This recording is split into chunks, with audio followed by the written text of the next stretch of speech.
Ladies and gentlemen, welcome to Slamhub Wrestling. Myself, Suprit, and this is your AEW Rampage review, the first dance for August 2021.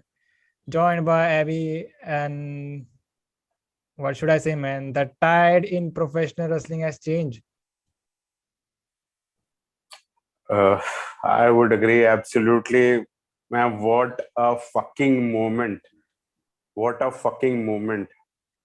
You know, uh, it was very difficult even to sleep at night. Our night, the thing is, AW airs in the mornings for us in India.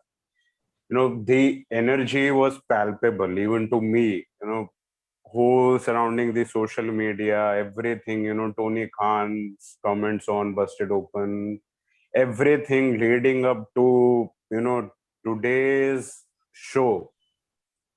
People asking, there were people who are, influencers and, people from, from the side of even WWE who I know, they were asking me that, is there a possibility of CM Punk returning? I said to them that it is very much likely because how the show was booked, and it is a 1 hour show, it is fucking sold out, it is the United Center, it is Chicago, it is 15,000 plus, fucking it is happening, it is so much, there is so much outside in the universe that it is happening, and fucking they delivered like hell. They delivered like hell. There was nothing stopping tonight. Absolutely. So you mean to say you also had a certain anxiety for the last 24 hours? I was, I was very happy for today's show. I was very happy, and, I was excited. I was not, you can say, nervous or on the negative side, that what if he does not come? There are many people, that what if he does not come and blah, blah, blah. I was very much, putting that aside because, what you believe in, or what you, have that in your mind, that is what you, fucking manifest. So I manifested on the positive. I always focus on the positive. And I, in my heart of hearts, I knew that CM Punk is coming. That is undeniable now.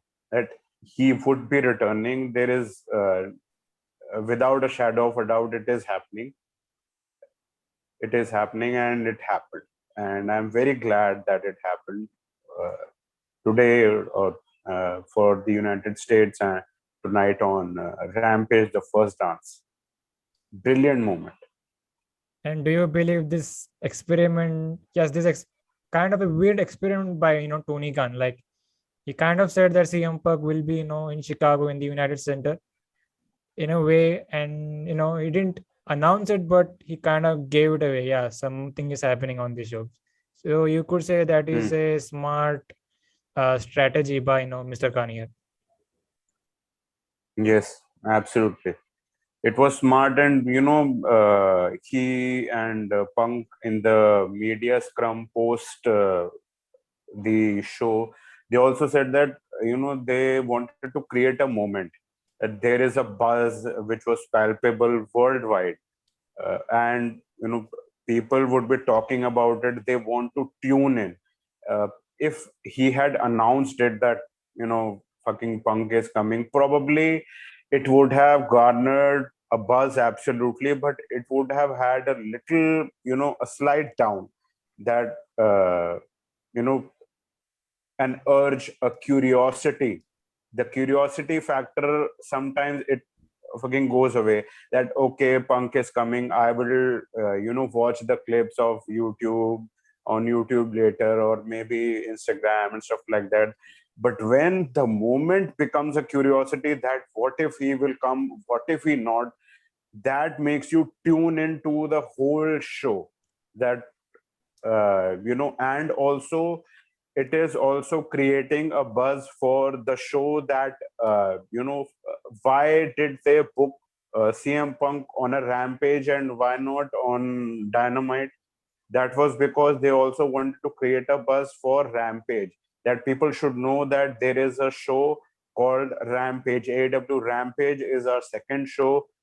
There is a show called Rampage, and you have to tune in to watch that too. You are watching Dynamite, you also watch Rampage. That is on Fridays for the United States, us for its Saturday, just after SmackDown on Fox. So, they wanted to create a buzz for their new show, accomplished, in my opinion. And of course, a moment that will last, probably till the end of time. And this was a type of situation where you didn't even realize we have a pay-per-view tomorrow.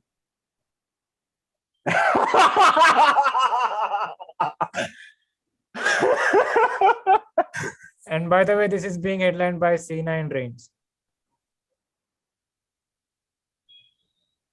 Like that one segment, just one marquee name, and everyone is talking about that particular person, not the big pay-per-view that we are getting tomorrow.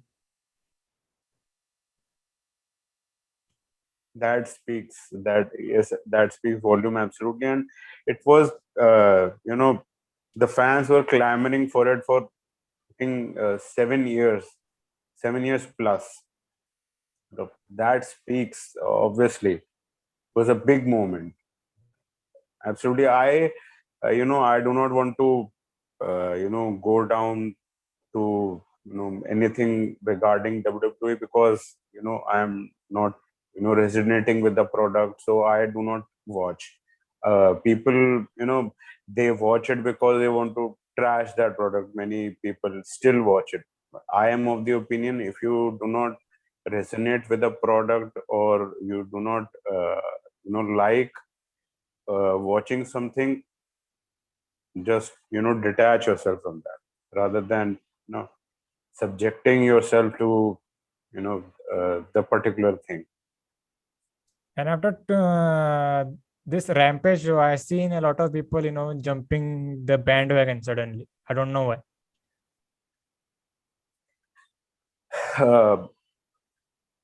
Because it was such a moment, it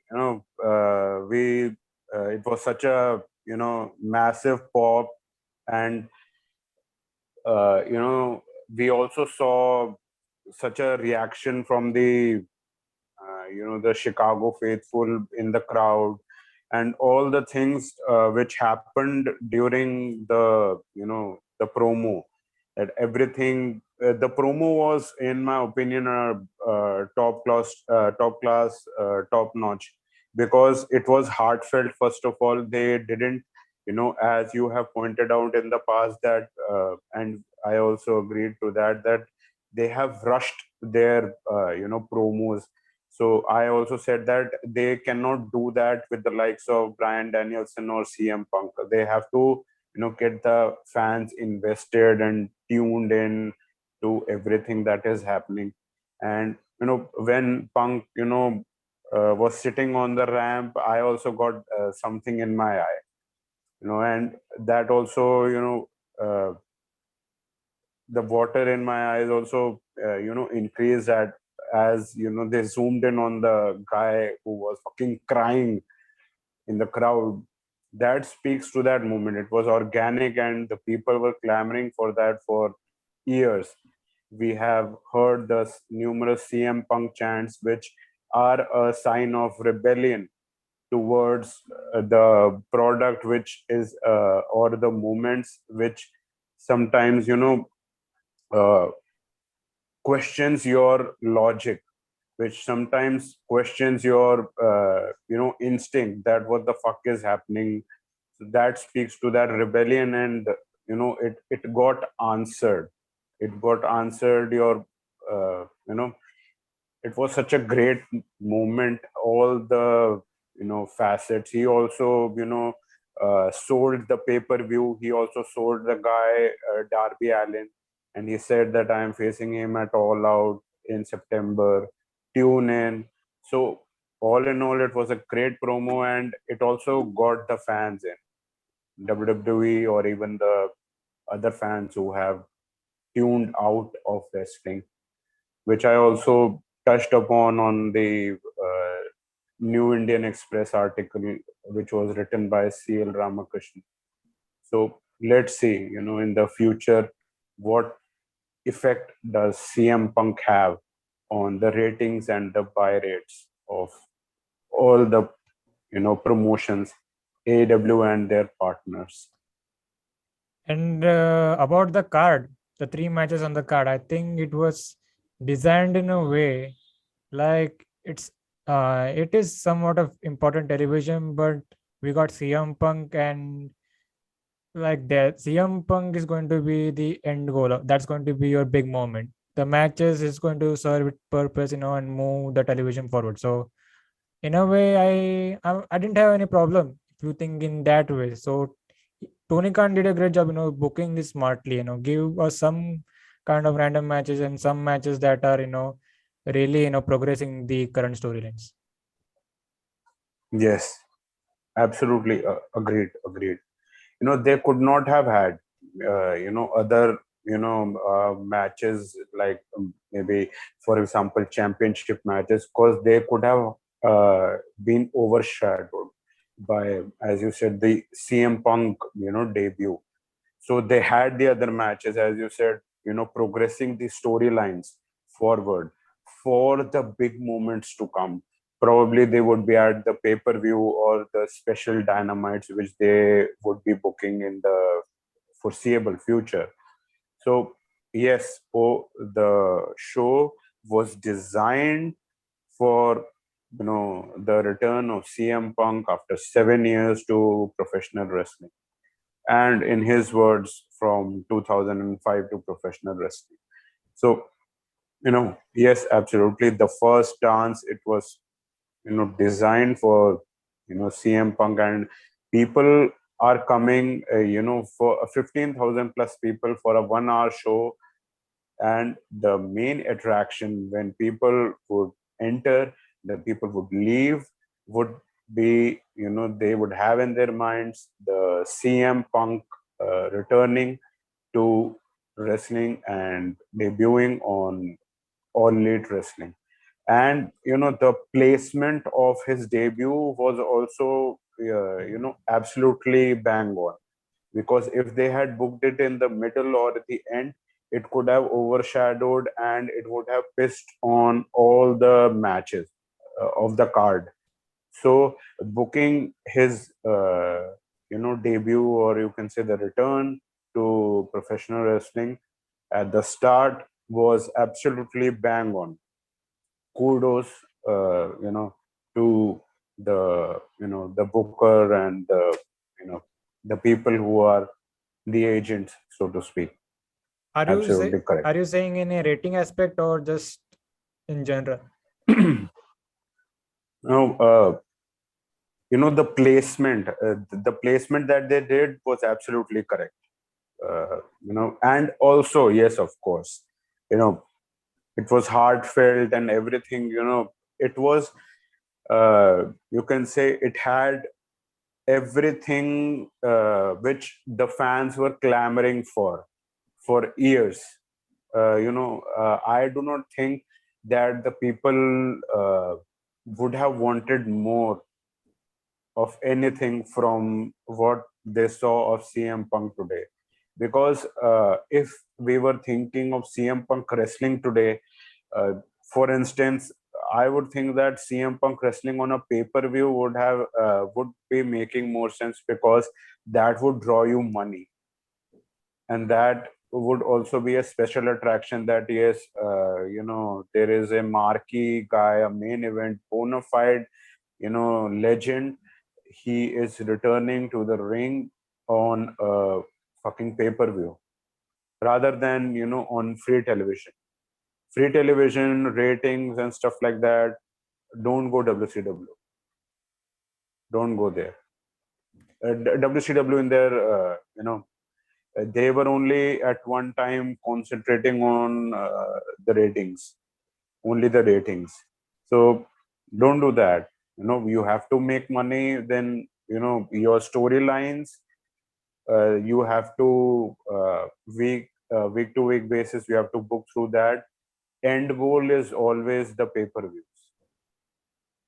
But let's talk about more of CM Punk, and let's talk about the card. So they had Private Party versus Jurassic Express. So this was a mini tag team tournament match. We also had Jade Cargill versus Kiera Hogan, and in the main event, they booked John Moxley. So he faced Daniel Garcia.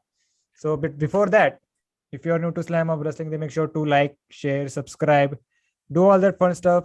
Check out all the content. Like yesterday, we did a review for Dynamite. You're just checking out Rampage here. Tomorrow and day after tomorrow, we have SummerSlam.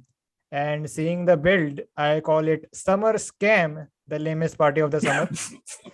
And also, we have NXT Takeover. I think I'm especially watching that show for Ilya Dragunov and Walter. So check that out. At let's get down with business, man. So they opened up Rampage, hyping up the show. They shown this huge United Center, 15,000 or 20,000, I guess. What's the actual crowd they announced? They said it is 15,000 something, 230 or something like that. Man, usually it's a small arena, but it looked like a giant stadium for some reason. I don't know why. It is, it is built like that, and it is a basketball stadium, if I'm not wrong. So it is probably structured like that. So yes, it looked fucking amazing. And this crowd is full amped up. Like I don't know if they were chanting AEW or CM Punk. So they are. So we get to the commentary team. So it's Chris Jericho is being replaced by Jim Ross here. So they kind of explained Jericho's absence because of selling the storyline and stuff. But we got Jim Ross, at least which makes sense. At least he had to call this big moment, and was kind of happy that Jericho was not available here. But yeah, so they are hyping up the show, and for a couple of seconds there was a certain silence. They are panning to the crowd. Everybody is chanting CM Punk, CM Punk, and we hit the a new intro, and then cult of personality hit, and boy, this has to be one of the biggest pop of the last decade. This place exploded. CM Punk walks out, and boy, I think everybody got goosebumps here. Like nobody, even if you have told me, when AEW first started, that CM Punk is going to be part of this company, then we were kind of iffy. No, he's not going to show up. Maybe one day goes back to WWE, but here he is on a AEW stage. He walks out, he's embracing this crowd reaction. This crowd is it's getting louder and louder by the minute goes on. So like he's hyping up the crowd here, and at one point he even jumps to the front section of the crowd, like that's, and the crowd is going insane here, and he's hugging everyone near inside. And like you mentioned, there was one shot of one dude crying, and that actually hit home here. So like I said, CM Punk is fully embracing this crowd, and he enters the ring and grabs the microphone, and like anyone, he starts addressing. I would say maybe this was not a promo. It was him just speaking to the audience for a couple of seconds. And if I'm correct in that statement. Agreed. So, and by the way, he's taking his own time. Like it didn't felt like he's giving certain 10 minutes and finish it off. He's taking his own time. Like I think this segment went about 15 to 20 minutes, right? Yes. So CM Punk, is he got the microphone in his hand, and he's addressing, like he addresses his absence from wrestling for the last 7 years, and he also kind of apologizes to the audience for the all the decisions which he might have made that kind of offended the people, etc., etc. So he's addressing all this, and he said that he decided to stay away from this business for that amount of time, because he had to heal physically, mentally, even spiritually. And because staying in the same place would have made him sick, something like that. And then he decided to sit down, and he took off his blazer or jacket and revealed the brand new CM Punk shirt, which is a kind of callback to the early uh pipe bomb days, the one he cut in WWE, the original shirt he made for that, the white and the CM Punk logo. So we got a similar touch here. So he's kind of cutting a pipe bomb promo here, like addressing the time in his time in Ring of Honor. Like he actually didn't want to leave Ring of Honor in 2005, and he knew where he was going, and he knew in his mind that that's a place, it's a hard place to succeed in, because he is a common people like all of us. And here there was one great line where he said he left professional wrestling in August of something of 2005, and August of 2021 he's finally back in professional wrestling. That's a great line. So Great. his address is everything here.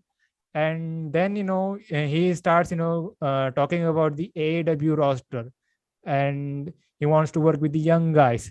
And he kind of said that he'll be on Fridays, on Wednesdays, and he'll be part of 4 pay-per-views every year. So that got a huge reaction from the crowd. And then he started to talk about Darby Allin. So we see Darby Allin and Sting. So they were in the Raptors, watching Punk, and he kind of puts over Darby Allin, says he's a crazy guy. One day he jumps from a building, one day he jumps from an airplane. So he kind of talks about wrestling Darby Allin at the Chicago pay-per-view. That's All Out. So they kind of made it official. So we are getting Punk versus Darby Allin at the All Out pay-per-view, which was, like you said, was a great way to sell the upcoming pay-per-view that CM Punk is going to be making his in-ring return after all these years. So there you go. And by the way, before ending this segment, he promised everyone, you guys have waited for me to for this long, and now he wants to gift all the fans a treat, and that's ice cream, which was not a it was not messing around. By the way, he actually gave free ice cream treats to all the fans that attended the United Center, which was pretty sick, if you ask me. Agreed. Agreed. So there you go, man. We have this match that we saw, which was going to happen. So now it's made official: Punk versus Darby Allin. So what you got to say about that? No, it is great. He is returning on the pay-per-view, his in-ring return, and he is also booked for next Dynamite, that is next week in Milwaukee, Wisconsin. That is now, in my opinion, that is his home. So there's that, obviously. So I am very much excited that what happens on Dynamite. I would be watching, obviously. Uh, that is very interesting, that how they build leading up to this match, that two guys similar although different characters, so to speak. Darby Allin is a huge fan of the guy. So what happens during the build, that how do they manage to create that animosity, that people would absolutely want to watch this match. you know but a sense of animosity, between the two competitors is always welcome. A sense of competitiveness and animosity, so to speak, that adds a spice, to the rivalry or to the match, and that makes you absolutely watch the match or the pay-per-view. So it would be great. Absolutely. And did you notice that usually you would have think Punk is the hero here in Chicago. So when he started addressing Darby Allin, the crowd didn't boo Darby Allin; they actually cheered for Darby Allin. And Hmm. this is a big deal that he's decided to work with Darby Allin first. So what does that tell about Darby Allin? Because he is a homegrown talent over with the crowd, and many say that he's a big draw here in AEW. So Yes. It would only, solidify Darby Allin as a, main event guy. We have seen him, as a uh, ratings draw, as a main event guy for All Elite Wrestling throughout the lockdown period, and post that also. That he has been able to, create a space in the hearts of the people, and the young people also love him. So and other people too. So that is good, with regards to the new fans who are young, that they would also be tuning in, and absolutely they would watch CM Punk versus Darby Allin. So they would also get the exposure to how CM Punk works, if they are unaware or if they are slightly aware of CM Punk, as he has been away from the wrestling stratosphere for 7 weeks, 7 years. 7 years. So, yes, 7 years. I have corrected myself. So, what if it were only 7 weeks? We would have been blessed. So, it is good on the case of both the guys, and also on the case of AW also, that two guys, who are draws, who they are competing against one another on the pay-per-view. So that would make Darby Allin also as a legit guy. If he wins, if he loses, nothing to complain about. Post this match, when he wrestles CM Punk, he would be a made guy. CM Punk, we know him as a story teller in the ring. He has been great in the ring. He makes the other guy look better than they actually are. And the Miz also reiterated the said fact in the 2011 Best in the World documentary produced by WWE. So people absolutely wanted to work with CM Punk. So Darby Allin would be a made guy if he is not made already in the eyes of the public. So it is a great opportunity for Darby Allin, and it is a great opportunity for CM Punk and all the stakeholders involved. But by the way, is next week the go home show for All Out? Uh, I think it is 2 weeks in All Out. Oh, So we have next week, and we also have another week, in my opinion, if I'm not wrong. okay. Okay. But yeah, man, this match should be good, I assume. And did you hear the post media scrum with Punk? Yes, yes, I did.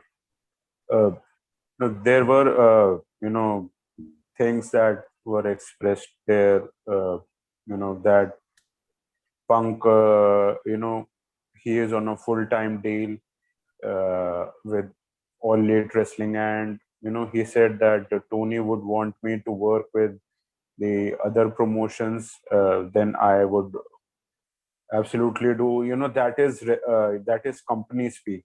But the fact is that, yes, I also expressed that point in the New Indian Express article, that he would be working with the guys of New Japan Pro Wrestling or uh, NWA or Lucha Libre, AAA or Impact Wrestling if he wants to, the top guys.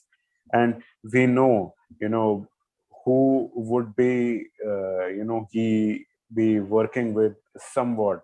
We know of some of the guys. He would be working with Will Ospreay, that is a given.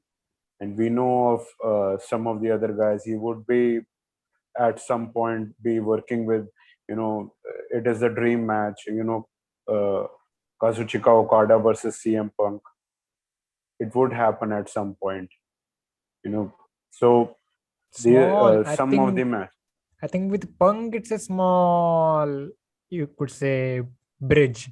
But we know the other guy who wants to do everything, work every promotion. I think that guy is going to show up at the New York show, I believe. Yes, the Arthur Ashe. Yes, he would also have a similar, mindset. Punk would also be having a similar mindset, because they want, they would be now having a similar mindset which they had in 2005 with Ring of Honor. Ring of Honor, they were the co-founders, both the guys, Brian and Punk, co-founders. They were coaching the kids, and they were also wanting to make that promotion, the biggest thing, ever. And it was one of the, if not the top, independent promotion at the time in the United States, Ring of Honor. So now their mindset would be, working with Tony Khan and making this AEW promotion the hottest thing on the planet. So if it requires working with other promotions, with the top guys, with the likes of NWA World Champion Nick Aldis, or the Impact World Champion, it is a AEW guy at this point, Christian. But John Moxley has just filed a patent or trademark with the likes of the the Sami Callihan tag team, Switchblade Conspiracy. So that is happening in the near future. So things are popping, and before we know it, what the fuck would happen in the foreseeable future, we can't even expect. But there was another thing, that how long he has been, in talks with Tony Khan. So he said that he has been talking with Tony for more than a year, 1.5 year. But Yes, I think even the pandemic, there were certain plans, but the pandemic, pushed it a little further. And he also mentioned a great part, that he didn't want to show up in a empty arena, which was a smart thing.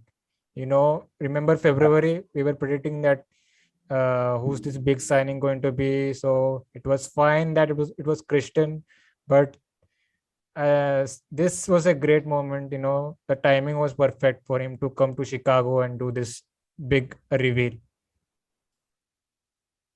agreed, absolutely. Things happen, the universe conspires, and things happen for a reason. He said that small accidents happened in the way, and it happened tonight. you know it had to happen that way. So it was perfect, absolutely, I would agree. And right now AW with his with its signings, and the India TV deal, and budget cuts happened, and all this buzz, right now AW has become, even just before we got to know of CM Punk's signing from bodyslam.net,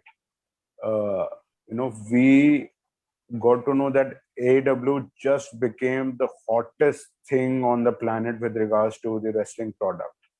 So this was the perfect time. The promotion is gaining steam. you sign Bryan Danielson, and you have CM Punk, you have Malachi Black, you have in the near future probably Bray Wyatt, you have possibly I'm not saying it is possibly Brock Lesnar. you know Things would only go up, and they are going up at this point. And you know it was a it it was a great it is a great time, what is happening right now. And he also said that uh, you know Rene Packard has been a great catalyst to him signing with All Elite Wrestling. So thank you to Rene, that it happened. And by the way, did you see the pic of Bray Wyatt supposedly, being in the upper with the crowd in the United Center? No, I have not. There's a pic. There's a pic floating around that someone with a certain Bray Wyatt look was sitting in the upper deck in the United Center. So something is happening. Might have. But about the CM Punk promo, the main thing I forgot. Did you catch this opening line he put over Britt Baker? Yes, he did. And it is great with respect to him. Can say putting its mark, or you can say pushing women's wrestling to the forefront, and people noticing her, and he saying something that also speaks volumes to the person, and that can also transcend to the mainstream, to the people who are lapsed fans.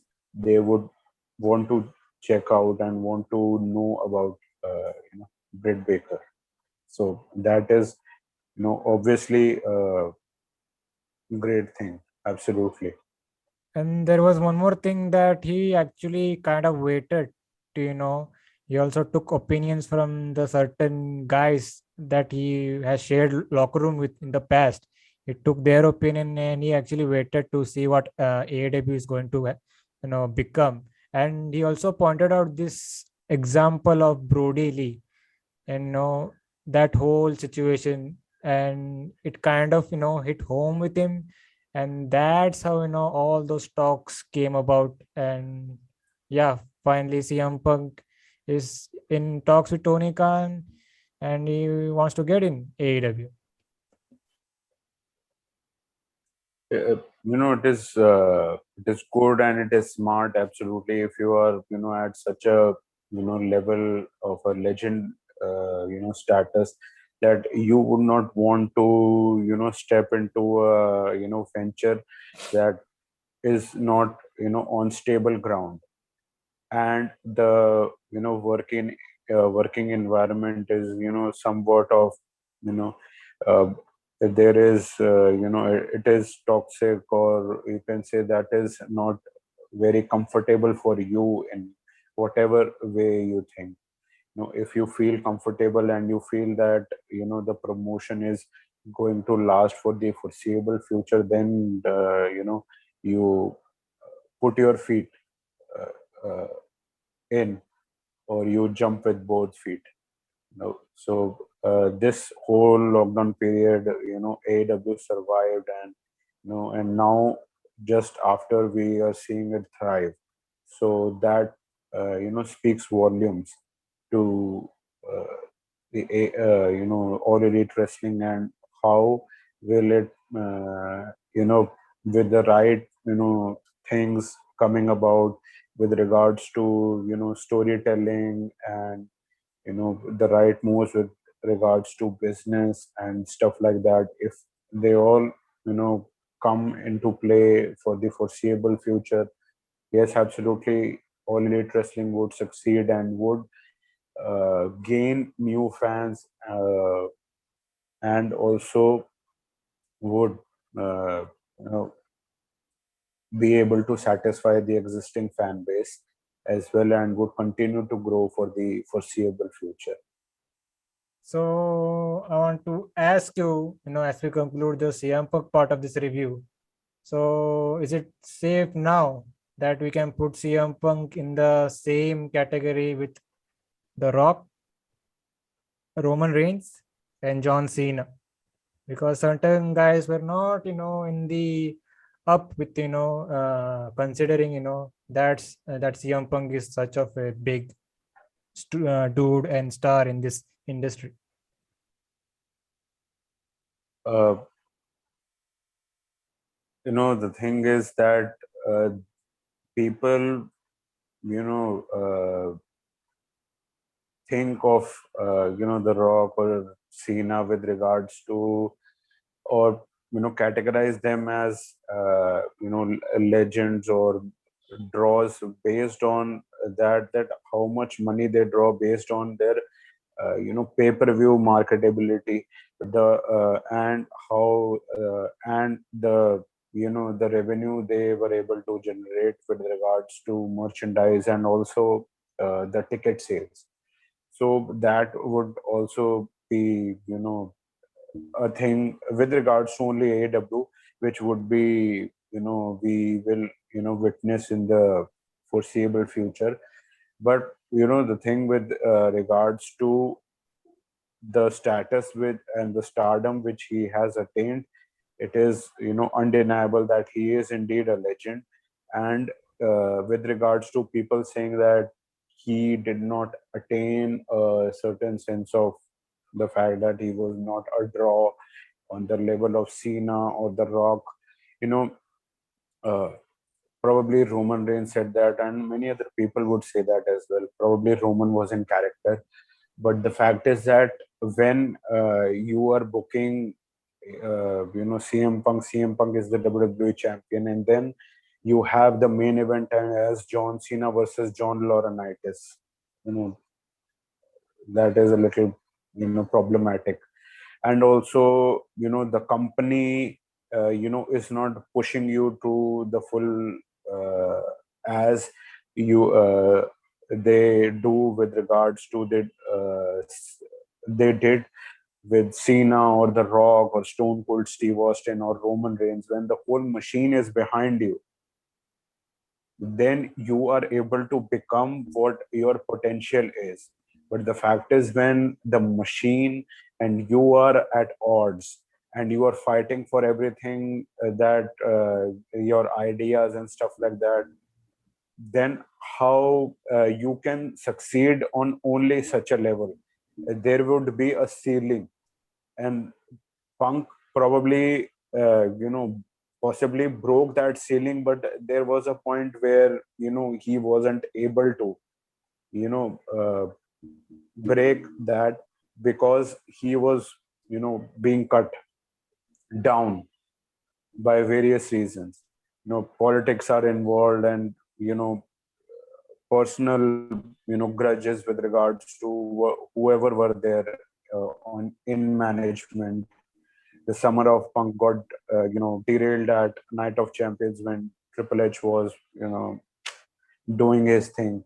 So, there were many things which were there. So probably if they had pushed him full throttle as a top guy, no, stopping you and, stuff like that, probably then we could have had a fair assessment of the guy, that were you able to do that, or not. There could be, a variety of, things that there is, so he's a legend, no doubt about that. He was able to outdraw John Cena in terms of merchandise, absolutely. Based on crowd reaction, based on the, hearts he has able to capture, and the, you know the buzz he has generated worldwide with regards to him returning today, that speaks absolutely volumes. And he would be, being a would be a main feature on All Elite Wrestling. So we would probably know that what is his, true potential, so to speak,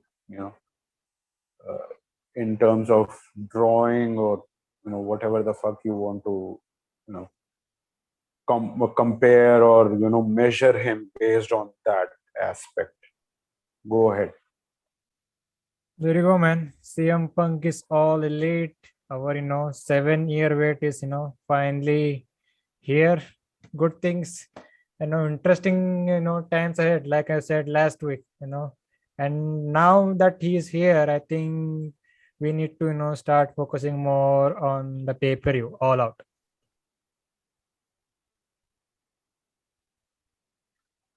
Yes. But CM Punk talk aside, we did have some matches here. So I think let's fast forward here, kind of. So they opened with a tag team tournament. This is to crown challengers for the Young Bucks at All Out. In that steel cage kind of deal. So this was Pride Party and Jurassic Express. Fun little match here. I think I kind of liked the Young Bucks one a little better, but this match was kind of good. So what you think about it? I also thought that it was good. Jurassic Express just lost to the Young Bucks on Dynamite, and they got to a hair close to winning the tag team championship. So I also had this prediction that Jurassic Express would be winning, and it was a fun, entertaining match. At first, Private Party isolated Jungle Boy, but after that commercial break, it got competitive, it got exciting. There were many spots. There was a Canadian destroyer from the top of Luchasaurus's shoulders that was fucking out of this world, and it was a fun match. Absolutely agreed. Then there was yet another spot where I think Pride Party were going for the finisher Gin and Juice, and Jungle Boy countered into a DDT that looked good. So the baby faces, before I get to the finish, there was some kind of shenanigans with Matt Hardy where he wanted to get involved. So there comes Marco Stunt. So Matt Hardy kills Marco Stunt, just tossed him out of the apron and he landed flat on the mat. So Matt Hardy then gets taken out. So good. We are getting a little competitive, spot fest here. So we get to the finish. So the babyfaces hit the Jurassic Express, that really, sick modified powerbomb, which looks great. So they hit that. The babyfaces got the win. Jurassic Express win, and they qualify for the finals. You could say that's happening on next week's Rampage. And now we have to wait what's going to happen with Varsity Blondes and Luchasaurus. So who do you think is coming out as the victor here? Who's facing the Bucks at the pay-per-view?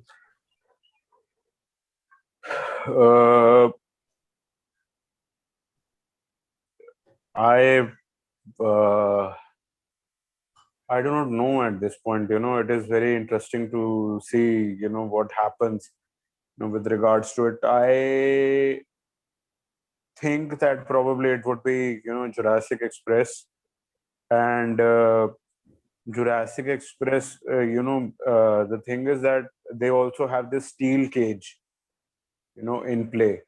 So probably the team who would be facing the Young Bucks, there is a huge chance that they could dethrone them. So probably Jurassic Express could win the championship, because I also probably I just hinted in last week's review that Jungle Boy hasn't been featured as much on television, and he the crowd is always singing along and stuff like that, but he hasn't been you can say booked or in a certain way, or you can say featured on such a way that he can be said that he is a star, or so to speak. So there is a chance that Jurassic Express wins and they have all the gold, so to speak. Jurassic Express has a tag team championship. Christian has the Impact Championship. There is a chance. There is a chance, and if they don't, then it is Lucha Bros at this point, because the storyline is that Andrade is basically complaining that you will not win any championships if you are aligning still with Pac. So Lucha Bros can prove Andrade wrong by uh, winning. No, I don't think so. If Lucha Bros compete against Young Bucks, they would not be dethroning them. Young Bucks would retain in some shape or form. But at this point, the only two logical teams are Jurassic Express and the Lucha Bros. Yes. At this point, I would think so. Mostly the Jurassic Express, deal kind of looks better compared to the Lucha Bros deal. Yes. Yes. But we will It see, is man. also story. Yes. We will see, because Yes. next week we are getting mostly the Lucha Bros and Jurassic Express, which should be yet another banger of a match. Agreed. Agreed. But that's regarding the tag team situation. So we also, regarding this match, we had promos from Omega and Christian. So they were kind of taking shots at each other. So there you go. We had Jade Cargill versus Kiera Hogan, which you may be familiar with Impact Wrestling. So I thought they were going to give some shine to Kiera Hogan, but that was not the case. It was a glorified squash match, which was kind of shocking.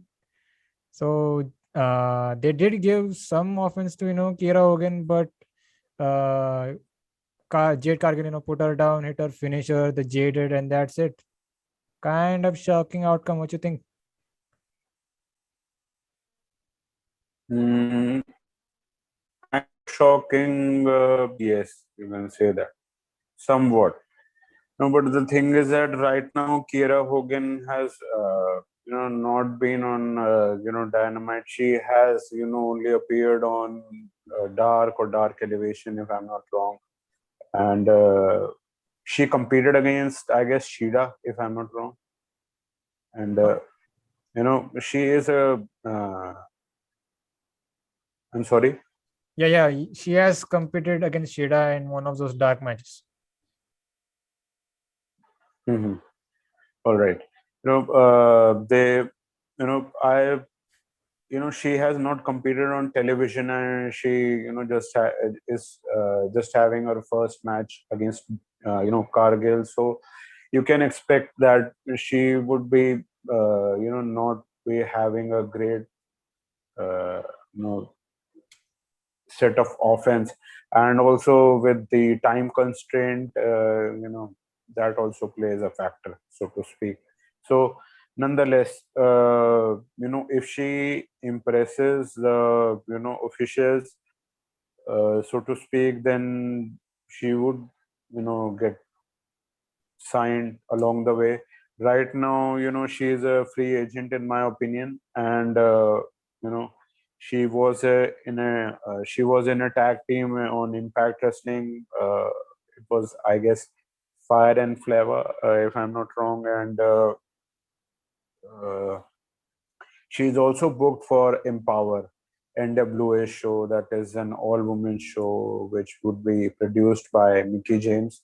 So there's that too. So let's see if at Empower she also has somewhat of a good showing in some aspect, or she impresses the official, so to speak. She would get a official, exclusive deal with some company, so to speak. She is good. She Let's is see. good. Hope for the best. She is good, She's good. as a character and all. She's also jealous of Sasha Banks. That's other topic. But talking about Jade Cargill, talking about Jade Cargill, I think making rare appearances on TV and just if you want to showcase her on TV, give her some a 1 minute type of video package that they do that they have been doing for the last Dynamites or so. So I think that's really good booking for Jade Cargill. What you think? Agreed. Agreed. That is only, we have talked about it, numerous times. Her character is such that you cannot book, any other way. And, the first time when she would be, challenging for the World Women's Championship of any promotion, she would be getting the belt. I have no doubts about that. And and one thing I would like to just point out with regards to this match, there was a the last point or spot which Kiera Hogan was trying to do, or was she did, that she wanted to get the crowd riled up, slapping her knees or whatever you want to call that body part. That thing you should never do if you are not of the legend status, or you are over with the crowd huge. If you are competing uh, in front of a new crowd, and you are getting the crowd riled up with the slaps or with the legs stomping on the mat, it it won't work. It would just make you look bad. That's just my take, and I have also heard it from from a guy who is an bona fide expert of wrestling. you know I do not remember his name, but it doesn't look good. It doesn't. So that was the women's match, but we also had the main event. So it was John Moxley versus Daniel Garcia. So this has been a thing now for Dynamite main events, where Mark Henry talks to the competitors like he did last week. So he's talking to both Garcia and Moxley. Moxley is he's kind of turned his back to the camera, and Garcia is doing all the talking here. And I have to say about Moxley, man, Moxley is firing on some different level when it comes to promos. Did you check out the promo from Dynamite? Yes, I did. I did. I did. I have I have a 180 opinion of what you had. Uh, he has the intensity. Agreed. He has the body language. Agreed. But I'm not resonating with the words. I I don't know, man. I'm not resonating with the words that he is speaking with regards to the promos. The Dynamite promo, and even this promo. You know, let's see. Is it because he's kind of on a right? He's just there on television, not a actual direction for him on TV. Uh, possibly, but the fact is that if I would compare, such a promo, if to the promos that I would have to go probably way back to the things that are probably not PG. He did it in CCW, but they could. His character is now hell of a different. His character was then on a different, stratosphere. But right, the character, we can also compare it to the promos, that he probably did in when he was in a feud, I guess, with Kenny Omega, possibly. So it had some, oomph to it, probably. And the words, and they had some urgency, and they had something, it it hit you, and it got you invested. It didn't have to be a lot of words. It had to be, small set of words, but it it got you invested, so let's see, probably something would, click, as the, if they are, wanting this, feud to progress, then some good stuff would probably come out of it, absolutely. So, like I said, I kind of like this promo here, and he kind of mentioned that Daniel Garcia has a chance of getting him pregnant, then beating him in this match, something like that. That came out of nowhere, but there you go, man. So we got to the main event. It's Garcia and Moxley. Moxley, made his usual entrance, big entrance from the crowd. So this match, I believe, went about 5 minutes. Basically, it was a short match, if I'm not wrong. Yes. So short match here, but match was really good for what it was. Garcia was kind of targeting the leg and ankle of Moxley, constantly going for ankle locks and submissions, which looked great. So Moxley, was relying on the power moves. He hit a good lariat. Was kind of suplexing him around all around the ring.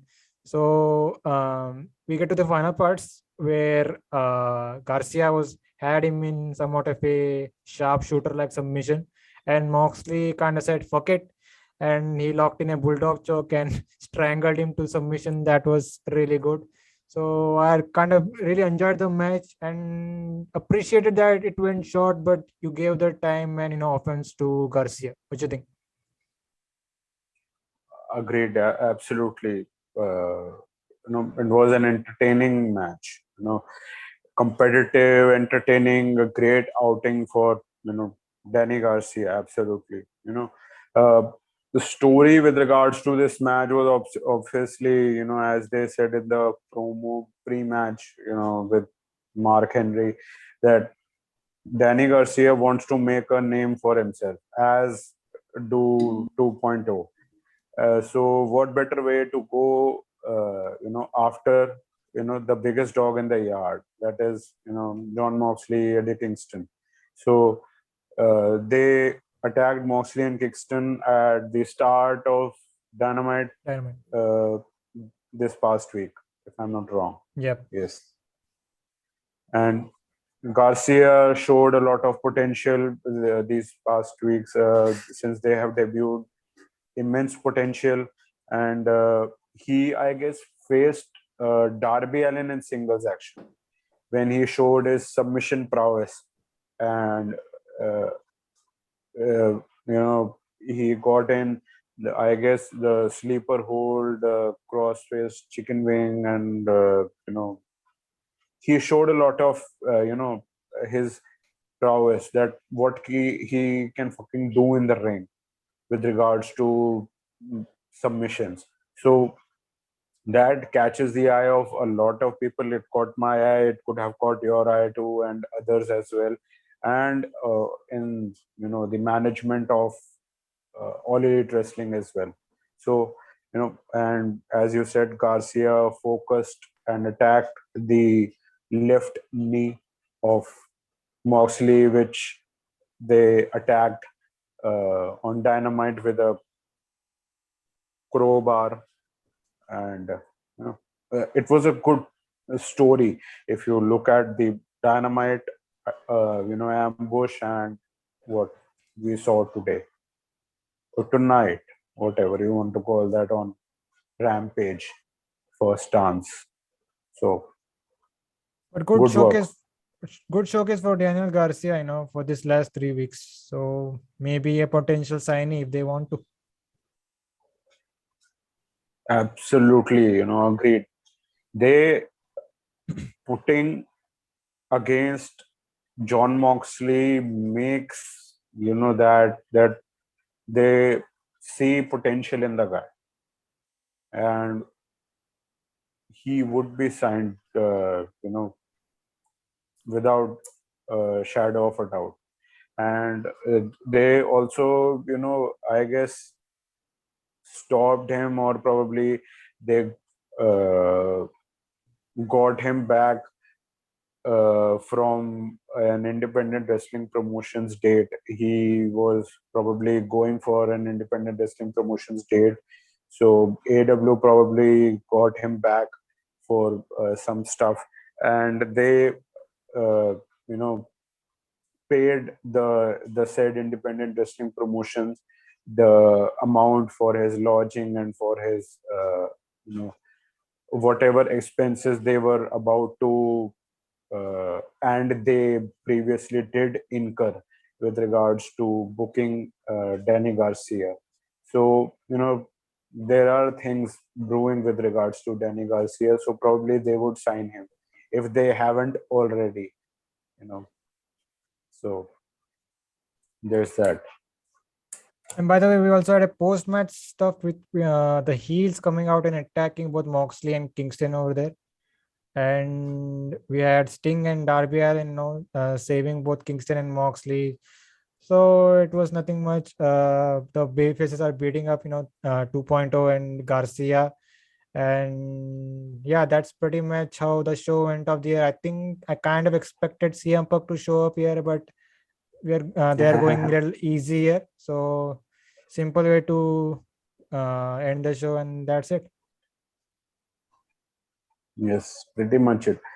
If they had sent him, it would have, killed that, potential that they have. They have 2 weeks to build the, uh, Darby Allin and Punk match, so they would ease into it. They would not rush things through it, and it is, it is the moment of the young guys, Sting, and also Sting, Darby Allin and the other guys. So let them have their moment. You had your moment in the opening segment. Let them have their moment as well. So that was Rampage, man. Really, really fun show Yeah, for obvious reasons. So yeah. But Abby, absolutely. before we leave, where can these guys find you?